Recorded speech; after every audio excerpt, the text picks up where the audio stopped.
Welcome back to another episode of the South by East podcast, where we discuss everything from music to culture and scriptures and everything in between. Braille, what do we have today? Man, during the year of a decade, during the COVID pandemic, two producers, Timbaland and Pharrell, got together and they said, Timbaland and Pharrell got together and they said, man, what if we brought together the best artists from a particular subgenre and pitted their catalogs against each other? And they started a thing called Versus. And we saw some great things. We saw Babyface versus Teddy Riley. We saw my favorite versus, which is Omarion versus Mario. If you haven't seen it, it is 3 hours of comedy gold when you think you're the one and you're really not. But anyway, we've seen some great verses, and it has caused people to also speculate on the internet.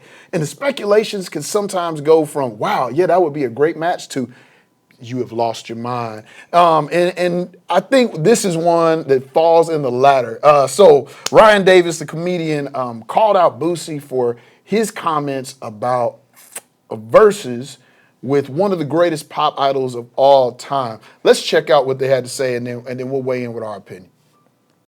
Today, I heard possibly the dumbest thing I ever heard in my life. No, correction.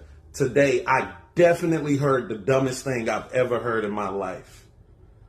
Boosie has been forcing his opinion on us against our will for years, and I ain't never say nothing because whatever. But today, the disrespect is out of hand. He had the audacity to say, I can't even say it. Let's play it. Ain't nobody got more hits than R. Kelly. You gonna have to put him at a versus with Spotify. He would dog Michael Jackson. Ain't nobody else. I don't see R. Kelly would smoke Michael Jackson in a versus. R. Kelly would quote, R. Kelly would smoke Michael Jackson in a versus. John, you grew up in the 80s. I want to let you speak to this. I'm going to tell you why this is nonsense. Tell me why. I grew up in the 80s, in the 90s, and I still miss part of Michael Jackson's career. Come on. He had hits before I was born worldwide. Longevity. Yeah. Bro, yeah. Tell me what he hadn't done. Man, Mike's a bad man. Look, bad man. Bad man. Look, fam. I also was there for the heights of R. Kelly's career. I was there for that. Yeah. I saw people like, oh, Kelly Jam. Yeah, man, to get up. No, look. You know my culture, the cookout. Mm-hmm. And look, R. Kelly come on, Step in the Name of Love, come on. Step in the Name of Love. Come on at the picnic, what we gonna do? Yep, we gonna step. If they ask you why we do it, we did it for love. Come on, man. Like, hey, jams for sure. But bro, Michael Jackson concerts, they have to have crews to carry people fainting out like Peter done threw his handkerchief on folks. He don't even have to sing. Michael Jackson comes out, it was the Super Bowl, where he just comes out and stand, and he couldn't perform because the audience is so loud, screaming for him, just standing there, that he had to delay his show. Okay, let me for go 5 minutes. Let me go to another arena, okay? You know how you know Michael Jordan is great? Huh. Because when they start talking about the comparison of the greatest basketball player of all time, he's always the one. They always start with him. He's the standard. When we start talking about the greatest performer of all time, you know who the conversation always start with? He's the standard. Michael Jackson. Mike Jack. Let me go to another arena. We have a measure called a yard. Mm-hmm. There is a golden measure in a museum of exactly what a yard is. The measure that we use in everywhere else, all the rule has been made in this world. Based on the yard. Based on that measure, man. Yard. Right. They have special measures. Yep. They start with that. When you get ready to start with a ruler, it's not really accurate if it don't measure up to that. Right. That's it. They had the same thing for a pound. Yep. For a kilogram. Yep. They have those things. Baseline. Look, He is the bass. He's the baseline. He is the baseline. And you got hits as a child. You got hits as a teen. You got hits as an adult. And then he died on one of the largest tours of all time. Bro. What are we talking about? Look. What are we talking about? Everything you add on top of the melody is when you add on top of that, it's just the harmony, bro. It's harmony. It's in harmony. It's you gotta the have harmony. a melody to have Everything a harmony. you add on top of the melody is a harmony, bro. So I R. Kelly's great. R. Kelly cannot stand next to Michael Jackson in the verses. Michael Jackson could do 3 different verses with R. Kelly, and R. Kelly would fail. It's just not there. Now, I'll say this, and then I'm moving on, because I actually do think that there's somebody that could stand up to Michael Jackson in the verses, not in performance, but when it comes to just catalog, there is someone that I think is in that. You already know. Stevie See, you Wonder. giving away my secrets. Yeah, Stevie Wonder. Yeah. I will say that Kels has. I want to give him his flowers musically. Kels has given an unbelievable amount of hits to singers, rappers, other R&B artists. Oh. It's his catalog is indisputable in a lot of ways. He has rebirth careers. Yeah, the Osley brothers. He's Ron crazy. Osley. He has rebirth careers. Yeah. Man, he is collab with Bono. He's cross genres. Like that shows. Yep. Like I listen to what I'm saying. I'm not saying the brother ain't gifted. Yeah, I'm not saying that he don't give a funny interview with Gail. What I am saying. Boy, you know he was lying. Telling me with this. What I am saying is there are levels to this. There's levels to this, and man, I don't know. Look, I don't think anybody could touch Mike in performance. Like, there's just like the iconic status. So here's the deal. Pure dancing, Chris Brown, bro. I feel think like Chris Brown could get him. pure dancing. Yeah. Pure dancing. Yeah. Chris is crazy. He's an animal. Chris. Another type and here's of the monster. deal. Chris is. I'm the old fogey. Chris is after my genre. Right. I know Chris, Lil Chris Brown. Yeah. I know Lil Chris Brown. Yeah. He is, but man, you cannot. No, and I think that's another mark of greatness too, because it's like growing up, I never watched professional basketball, but I know everything about Michael Jordan because he transcends his genre. And it's the same thing when it comes to Chris and dancing. But here's the transcends and Mike and pop music transcends. So my deal though is like Usher, right? Usher has some. Usher has crazy vocals. He has a little bit of the dance, whatever, right? Great dancer. If you tell them influence, they're gonna point. Both of them are gonna point to Mike. Right. But here's the deal: what I feel is different is the work Mike put into the show, to the concert and everything else. I don't feel like they've been able to have that. It's just a different because they haven't been able to put Mike, man, he jumping on top of a score. You don't see shows like that. Chris was dancing, flying from the ceiling. Chris has some stuff, like you might not know about Chris, because I didn't really know about Chris. I started seeing people arguing online, because I'm like, Chris music's dope, and he's a great dancer. I started seeing clips of his concerts, and I was like, oh, yeah, he is another level. He might, production-wise, he might be able to get there. I don't think he can measure up to Mike because of Mike's iconic status on top of that. Yeah. But I do think that Chris has, it's hard to say, I think he has surpassed Mike in some areas. Mike had a full-blown movie, not a documentary, a concert tour. He played a superhero in a full-blown Michael Jackson Moonwalker.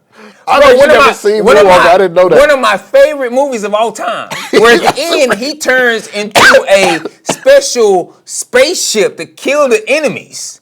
The whole lean scene from Smooth Criminal was original in Michael Jackson Moonwalker. Michael Jackson's that showed especially at Disney Epcot when it first came out. That's where you had to go see it at first. That's crazy.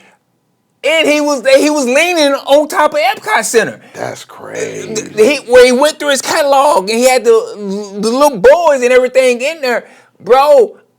He had a whole full-blown movie, like a storyline. That's crazy. Around that worked his catalog into the movie, and then he turns into a special robot spaceship that kills child predators. That's wild. They were trying to kidnap the little kids, and he came out and changes and saves the kids. That's crazy. That's crazy, bro. That is wild. I gotta go back and watch Moonwalker. I can't even find it. I have tried to find it. It's one of my favorite movies of all time. I can't find it on DVD. It's not electronic on Netflix or Apple TV. I have tried to find it for several years. It's with the Lost Ark.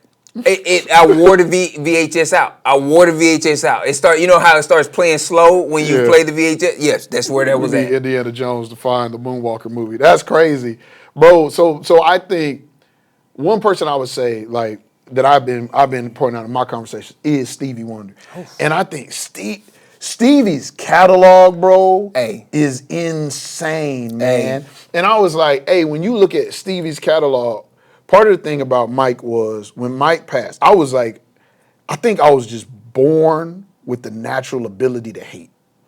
I hated on things and people so much as a kid. Like, if it was like, I'd be like, man, this is a great movie. Somebody come in like, I love this movie. I'm like, movie whack. Like, I love to hate.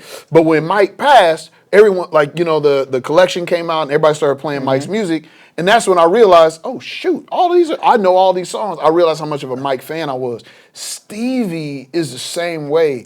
Stevie has songs that people are like, oh, I love that Red Hot Chili Peppers song, like Higher Ground. I was like, nah, that's a Stevie Wonder song. You're like, you got Stevie got Disney movies. Stevie in Disney movies. Stevie is in, he got rock songs. Stevie himself was performing almost as young as Mike. Matter of fact, he had hits almost as young as Mike did. He did. Like hits. He in had, like the Lil 60s, Stevie. So, you know, 70s, some of my favorite Christmas 80s. music. Yeah, like Lil Stevie Wonder. If you look at his run, like you pretty much got 60s, 70s, 80s, going into the 90s of hit songs, top #1 hit records. Can I tell you how you know Stevie Wonder and Michael Jackson are really great? Wow. Everybody else who had Lil in front of their name didn't make it as an adult. Little Bow Wow, look. Hey. Look. Leave Shad Moss alone. Look. Leave Shad alone, man. All them Lils, Leave Shad alone. all them Lils surviving off them little hits. Hey, look. Little Romeo get you into college. Look. Here's the deal. Here's my other deal. I was watching a basketball clip the other day, and Charles Oakley said that Michael Jordan just used to tell him, you know, because the Knicks just historically won their first championship in 53 years. Yeah. And he was talking about how Michael Jordan used to always mess with them. Patrick Ewing and all them say, you were just born at the wrong time. Right? I'm going to tell you when you didn't want to be a musician, the 80s. So think about this. You got Michael Jackson dropping. Yeah. Luther Vandross dropping. Whitney Houston dropping. Did I say Lionel Richie? You did not. Dropping. Richie dropping. Right? You got all these jokers. Stevie Wonder. Dropping. Still dropping. Freddie Jack. Dropping. Prince. Dropping. What? Prince got movies too. Prince got whole. That's what I was about to go to, the catalog with Prince too. Dude, do you know it's just the wrong time to be alive and be an artist? That's a rough go. When music drop Thursday gets here. That, you know, a lot of music drops are either Tuesday, Thursday kind of deal. And you know Whitney Houston dropping the same day your album dropping. What are you? Luther Vandross dropping the same day yours dropping. Hey, you living on a prayer.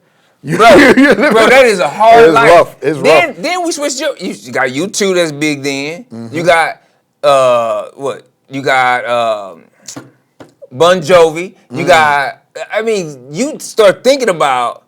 I know the one-hit wonders. The 80s is not, that's not my vibe. But I'm just saying. But I know that there's some. Bro, that is a hard time. To be a musician, try to come up. Oh. Try to be on the come up. It's stardom or bust. Look, fam, that is a hard time to be trying to launch this music career. You know, it just makes me think. Shaka Khan. Shaka Khan. It makes me think, man, I think Chris, if he had a better career, I feel like he might have been Yes, able to that's what I said. rival. He stunted himself. But it's like, but in that same, I was just thinking about that because I feel like I can say that definitively. Could R. Kelly though?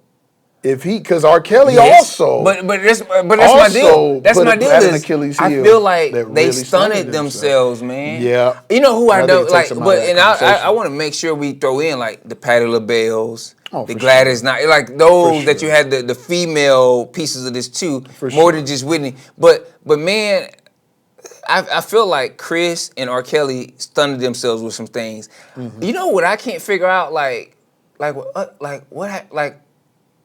I feel like there was a void in Usher's catalog. Like, he just went a period of time where I feel like music didn't come out. Because when he came out with Confessions, Right. it felt like there was a gap between what was popping before in. and Confessions. And because when Confessions, I was like, oh, this ain't the same Usher.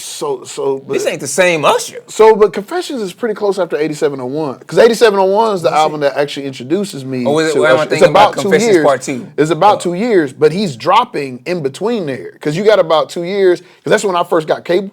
And that's when I first started being able to introduce myself to stuff, because I could watch MTV and BET. So you got 8701, You Remind Me, but then it's like half a year before You Don't Have to Call drops, and then the rest of the stuff on that album, because I was rocking that album in middle school, going through.